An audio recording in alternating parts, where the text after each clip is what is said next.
Hello दोस्तों, welcome back to our channel struggle mint.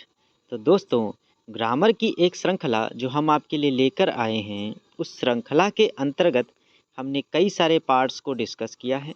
तो आज का हमारा जो महत्वपूर्ण टॉपिक है वो पास्ट परफेक्ट टेंस से संबंधित है। इस टेंस में हम आपके साथ पहचान, इसके बनाने के नियम, इसके कुछ एग्जाम्पल्स और स्ट्रक्चर के माध्यम से इस टॉपिक को अच्छे से डिस्कस करेंगे।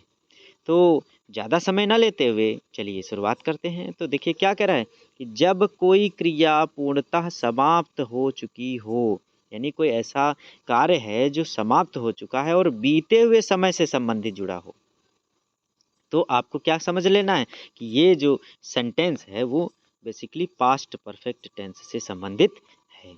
तो अब इसमें पहचानना कैसे है कि अगर आपके सामने कोई सेंटेंस लिखा है और आपको पता करना है कि ये पास्ट परफेक्ट टेंस का सेंटेंस है, तो क्या करना है आपको?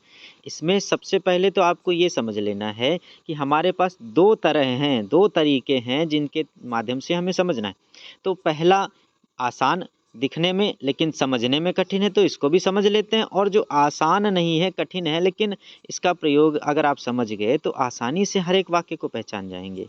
तो देखिए क्या करें कि इसमें क्या होगा, जिन वाक्यों के अंत में यानी जो लास्ट में सेंटेंस हो उसके लास्ट में आपको क्या मिल जाए, लिखा हुआ चुका था, चुकी थी, चुके थे, लिया था, दिया था, गया था, अगर ऐसे कुछ शब्द मिल जाएं तो आप समझ जाइए कि ये जो हमारा सेंटेंस है वो पास्ट परफेक्ट टेंस से संबंधित है। अगर आपको ऐसे समझ में नहीं आता, क्योंकि ज़्यादातर ये पुराना तरीका है, चुका था, चुकी थी, चुके थे, ये आपको कम मिलेगा। क्या मिल सकता है वो हम आगे डिस्कस करते हैं। देखिए क्या कह रहा है इसमें कि जिन वाक्यों की क्रिया के अंत में यानी सेंटेंस होगा और लास्ट में आपको क्रिया जो होगी, वर्ब होगी, साउंड, उसकी साउंड पे फोकस करना है। तो क्या होगा कि आ था, ई थी, ए थे जैसी कुछ आवाज़ आपको मिलेगी, साउंड मिलेगी। उसी के हिसाब से आपको अनुमान लगा लेना है कि ये जो हमारा सेंटेंस है वो पास्ट परफेक्ट टेंस का है। कुछ एग्जाम्पल्स भी दिए हैं, जैसे कि मैंने खाना खा लिया था, तो यहाँ पर आ था लास्ट में मैचिंग आ रहा है, यानी इसकी साउंड जो है वो आ था से मैचिंग कर रही है। ऐसे ही वह कानपुर गई थी, तो इसमें ई थी से मिलान हो रहा है, तो यहाँ पर ये भी हमारा पास्ट परफेक्ट का सेंटेंस है। ठीक है। इसी प्रकार से गांव वाले नदी पर गए थे, तो यहाँ पर भी ए थे जो है ए थे से लगभग मिलता जुलता है। यानी इस प्रकार से आप समझ सकते हैं कि इस प्रकार के अगर सेंटेंसेज आपको मिले तो आपको इनको पास्ट परफेक्ट टेंस के रूप में समझना है। ठीक है। तो अब हम इनकी पहचान समझ गए, अब हम इनके बनाने के नियमों को भी डिस्कस कर लेते हैं कि इनको हमें बनाना कैसे है। तो देखिए क्या करें कि जो पास्ट परफेक्ट टेंस के जो वाक्य होते हैं, तो उनको बनाने के लिए आपको बस ज़्यादा नहीं, इसमें बहुत इजी है, सिर्फ एक हेल्पिंग वर्ब यानी हैड का प्रयोग करना है। ठीक है। इसमें बाकी जैसे हमने प्रेजेंट परफेक्ट टेंस में डिस्कस किया था, वहाँ पर क्या था कि दो हेल्पिंग वर्ब थी, हैज और हैव। यहाँ पर सिर्फ एक हेल्पिंग वर्ब है जो कि हैड है। और उसके साथ आपको क्या करना है, जो हमारी मेन वर्ब होगी, जो मुख्य क्रिया होगी, उसकी तीसरी फॉर्म, आपको तीनों वर्ब की तीनों फॉर्म्स को तैयार करना है। और जब आपको तीनों फॉर्म्स तैयार होंगी, तो इनको क्या करना है, आपको जैसे उसमें सेंटेंस में रिक्वायरमेंट हो वैसे ही इनका प्रयोग कर देना है। ठीक है। तो ये इसमें तीनों फार्म्स के बारे में डिस्कस किया गया है, तो आपको याद रखना है कि इसमें मेन वर्ब की तीनों फार्म जो होती हैं वो तैयार होनी चाहिए, और उनमें से जो रिक्वायर्ड होगी वो हमें यूज़ कर लेनी है। ठीक है। तो इस प्रकार से ये कुछ इसके रूल्स हो गए। अब हम इसके कुछ उदाहरणों को भी समझ लेते हैं विद स्ट्रक्चर। तो देखिए क्या कह रहा है, जो हमारा पहला अफर्मेटिव पार्ट है उसमें कह रहा है कि हमें सबसे पहले, ये हमारा रूल है, तो रूल के अकॉर्डिंग हमें समझ लेना है कि हमें सेंटेंसेस कैसे बनाने। तो इसमें क्या करें, सबसे पहले सब्जेक्ट हो गया, फिर इसमें जो हमारी मेन सिंगल हेल्पिंग वर्ब जो कि हैड है, इसका यूज करना है। फिर वर्ब की थर्ड फॉर्म का प्रयोग करना है। परफेक्ट में याद रखिए हमेशा वर्ब की थर्ड फॉर्म का ही प्रयोग किया जाता है, तो यहाँ पर भी जो है हमें वर्ब की थर्ड फॉर्म का प्रयोग करना है। फिर उसके बाद में ऑब्जेक्ट लगा देना है। तो उदाहरण भी देखिए दिया हुआ है, जैसे कि वह खाना खा चुका था। या ये हमारा देखिए हम क्या करते हैं कि सिंपल से सिंपल सेंटेंसेस लेते हैं ताकि आपको समझ में आसानी से आ जाए। ठीक है। तो क्या कह रहा है कि वह खाना खा चुका था, तो कैसे बनाएंगे? अब यहाँ पर हमारा जो स्ट्रक्चर है उसमें सबसे पहले कह रहा है कि हमें यहाँ पे सब्जेक्ट लगाना है, सब्जेक्ट यानी वह, और उसकी इंग्लिश लगा दी हमने ही। इसके बाद में हैड का प्रयोग करना है तो हमने हैड का प्रयोग कर दिया। इसके बाद वर्ब की थर्ड फॉर्म लगानी, तो वर्ब यहाँ पर हमारी है खा यानी खाना, तो उसकी इंग्लिश हमने लगा दी थर्ड फॉर्म यानी ईटेन, और ऑब्जेक्ट क्या हो जाएगा हमारा खाना यानी फूड, तो उसकी इंग्लिश हमने लगा दी द फूड। तो इस प्रकार से हमारा सेंटेंस बन गया कि he had eaten the food. तो आगे देख लेते हैं अगला सेंटेंस। देखिए क्या कह रहा है कि हम दिल्ली चले गए थे। अब हमने आपको पहले ही बताया था कि ज़्यादातर आपको ऐसे ही सेंटेंसेस मिलेंगे जिसमें आ था, ई थी, ए थे जैसे वाक्य मिलेंगे। ये चुका था, चुकी थी, ये पुराना ट्रेड है, इसलिए उसमें के सेंटेंसेस आपको बहुत कम मिलेंगे। तो देखिए क्या कह रहा है कि हम दिल्ली चले गए थे, यहाँ पर ए थे से मिलता हुआ सेंटेंस है। तो क्या करना है, सबसे पहले सब्जेक्ट लगा देना है यानी वी, इसके बाद में हेल्पिंग वर्ब यानी हैड, फिर मेन वर्ब की थर्ड फॉर्म यानी गॉन, और ऑब्जेक्ट हमारा लगा देना है। तो इस प्रकार से हमारा सेंटेंस बन जाएगा कि we had gone to Delhi. तो अगला भी देखिए सेंटेंस हमारा दिया है कि उसने अपना असाइनमेंट पूरा कर लिया था। तो असाइनमेंट देखिए कैसे बनाना है इसको कि ही हैड, आपको रूल के अकॉर्डिंग सेट करना है, बस आपको कोई खास इसमें मेहनत नहीं करनी है। तो देखिए क्या करना है कि he had completed his assignment. ठीक है, तो इस प्रकार से हमारा ये भी सेंटेंस बन गया। अब हम निगेटिव सेंटेंस की बात कर लेते हैं। तो निगेटिव सेंटेंस में देखिए क्या करा है कि इसमें सबसे पहले सब्जेक्ट है, फिर हैड है, फिर आपको याद रखना है जो हमारी मेन वर्ब है उसकी हमेशा परफेक्ट, जो जितने भी परफेक्ट टेंस हैं उनमें मेन वर्ब की थर्ड फॉर्म ही लगानी होती है। तो यहाँ पर भी मेन वर्ब की थर्ड फॉर्म और उससे पहले आपको नॉट का प्रयोग करना है। तो इसमें भी नॉट का प्रयोग कर लेंगे और ऑब्जेक्ट का प्रयोग करना है। ठीक है, तो ये हो गया हमारा रूल। अब हम कुछ एग्जाम्पल समझ लेते हैं। जैसे कि देखिए क्या दिया हुआ है कि वे संग्रहालय नहीं गए थे। यहाँ पे ये निगेटिव सेंटेंस है इसीलिए नहीं शब्द को जोड़ दिया। तो इस प्रकार से ये निगेटिव सेंटेंस बन गया। तो कैसे बनाएंगे इसको, हमें जो है मेन वर्ब जो हमारी होगी उससे पहले सिर्फ नॉट का प्रयोग करना है। तो देखिए क्या करा है कि दे यानी सब्जेक्ट हो गया, इसके बाद में हैड और उसके बाद में नॉट का प्रयोग करना है। ठीक है, इसके बाद मेन वर्ब की थर्ड फॉर्म का प्रयोग करेंगे और बाकी जो हमारा ऑब्जेक्ट है उसको लगा देंगे। तो इस प्रकार से हमारा सेंटेंस बन जाएगा कि they had not gone to the museum. ठीक है, तो इस प्रकार से हमारा ये सेंटेंस बन गया। और कुछ सेंटेंसेस को भी डिस्कस कर लेते हैं। तो दिया हुआ है कि उसने अपनी किताब नहीं दी थी। तो उसको कैसे बनाएंगे कि he had not given his book.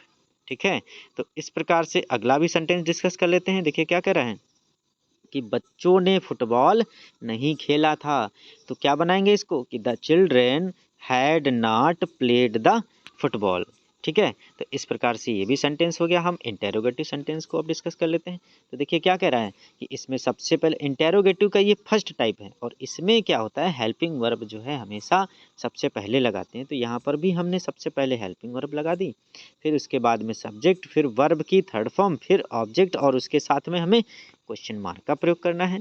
तो इस प्रकार से ये हमारा रूल हो गया। और इसके जो कुछ सेंटेंसेज हैं उनको समझ लेते हैं। जैसे दिया हुआ है कि क्या वह बाजार गया था। तो अब इसको कैसे बनाएंगे कि had he gone to market.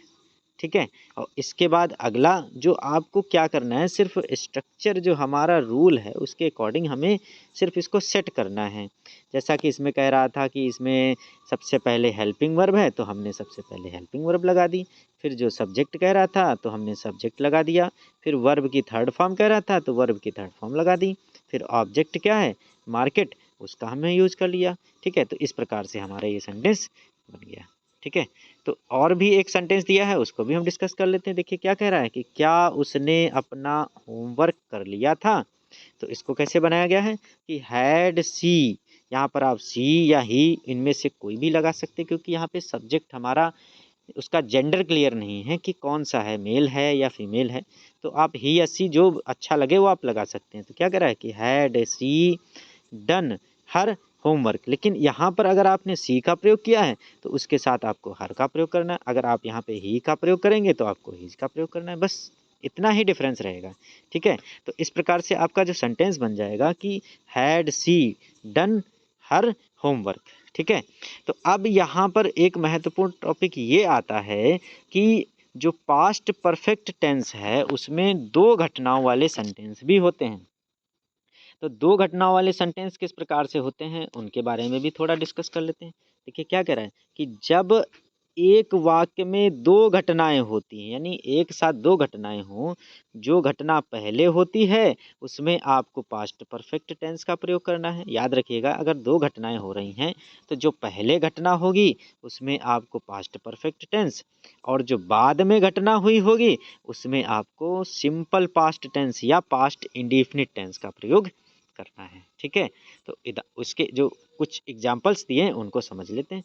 जैसे क्या कह रहा है कि जब मैं स्टेशन पहुंचा, यानी यहाँ पर जो घटना हुई है वो पहले हुई है, इसीलिए इसको बनाएंगे तो पहले पूरा सेंटेंस समझ लेते हैं। क्या कह रहा है कि जब मैं स्टेशन पहुंचा, ये एक घटना है, और दूसरी घटना क्या है कि ट्रेन जा चुकी थी, और इसको जोड़ा किससे हमने, तो ठीक है।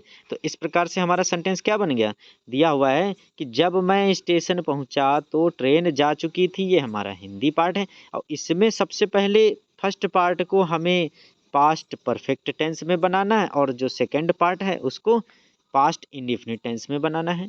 तो देखिए कैसे बना हुआ है कि when I reached the station, ठीक है, when I reached the station the train had left.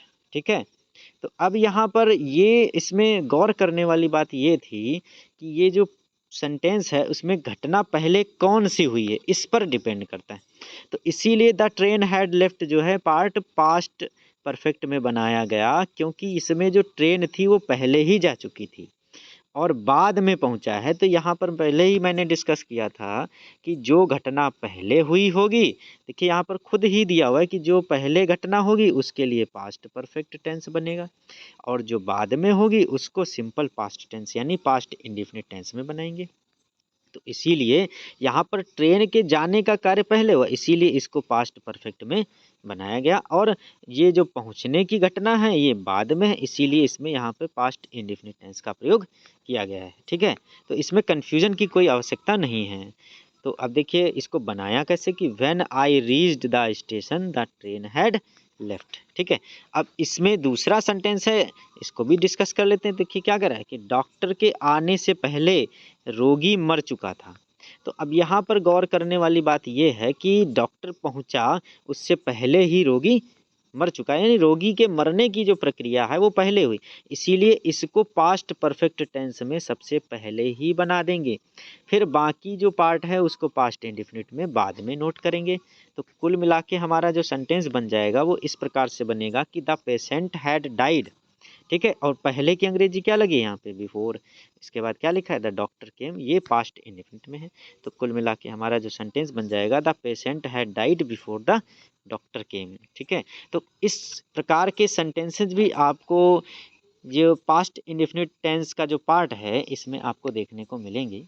तो इनमें भी आपको घबराने की आवश्यकता नहीं है, आपको कैसा भी सेंटेंस मिले आप आसानी से बना सकते हैं। वीडियो अच्छी लगी हो तो अपने दोस्तों के साथ शेयर अवश्य करें, और हमारे चैनल को सब्सक्राइब करना ना भूलें।